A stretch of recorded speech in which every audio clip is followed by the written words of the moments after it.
चाचा चौधरी और चींटी की ताकत। एक दिन चाचा चौधरी और साबू।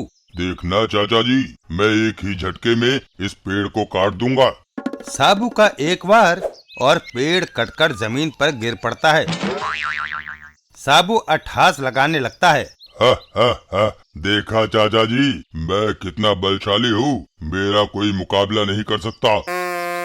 साबू, बेशक तुम ताकतवर हो, पर तुम्हें घमंड नहीं करना चाहिए। कभी चींटी भी तुम्हें हरा सकती है। चींटी? हो, मैं हाथी को भी ऐसे उठाकर फेंक सकता हूँ जैसे वो चूहा हो। साबू, समय ही तुम्हें सबक सिखाएगा। चाचा चौधरी यह कहकर पास ही बैठ जाते हैं और साबू वहीं लेट जाता है। चाचा जी, मैं थक गया हूँ, जरा सुस्ता लूं। तभी एक छोटी सी चींटी आई और साबू की टांग पर चढ़ गई। वह चलती चलती उसके चेहरे तक पहुंच गई और साबू की नाक में घुस गई। नाक के अंदर जब चींटी ने काटा तो ओह, बचाओ, चींटी मेरी नाक में घुस गई है। अरे, उंगली से चींटी को बाहर निकाल ले। बाप रे चाचा जी, वह बहुत अंदर तक चली गई है, उंगली वहां तक नहीं जाती, बचाओ। ठीक है, मुझे देखने दो। यह लो नस्वार, इसे जल्दी से सूंघ लो।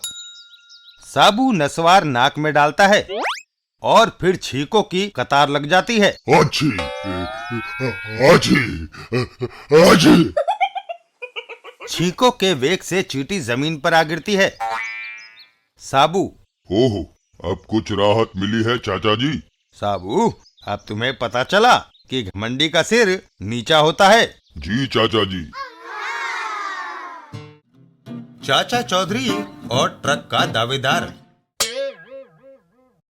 एक दिन डगडग पर सवार होकर चाचा चौधरी जा रहे होते हैं कि तभी ओह, लोका, उस ट्रक ने तुम्हारे कपड़ों पर कीचड़ उछालकर उन्हें खराब कर दिया। ये अच्छा हुआ बिशार।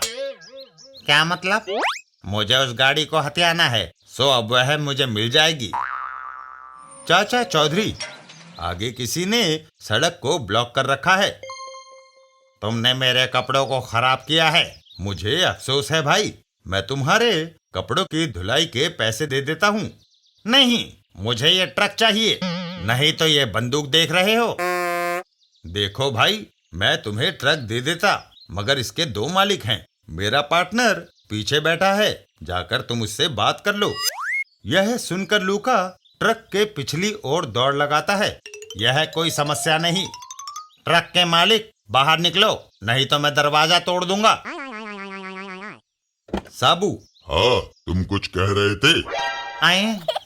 और लूका वहां से भाग खड़ा होता है। बाप रे, भागो। चलो चाचा जी, रास्ता साफ कर दिया है।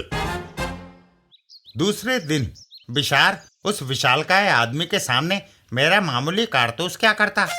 लोका, तुम्हें ऑटोमेटिक स्टेन गन की जरूरत है, यह एक साथ 100 फायर करती है। लूका वह स्टेन गन ले लेता है। हाँ, वह इसके सामने नहीं टिक सकेगा।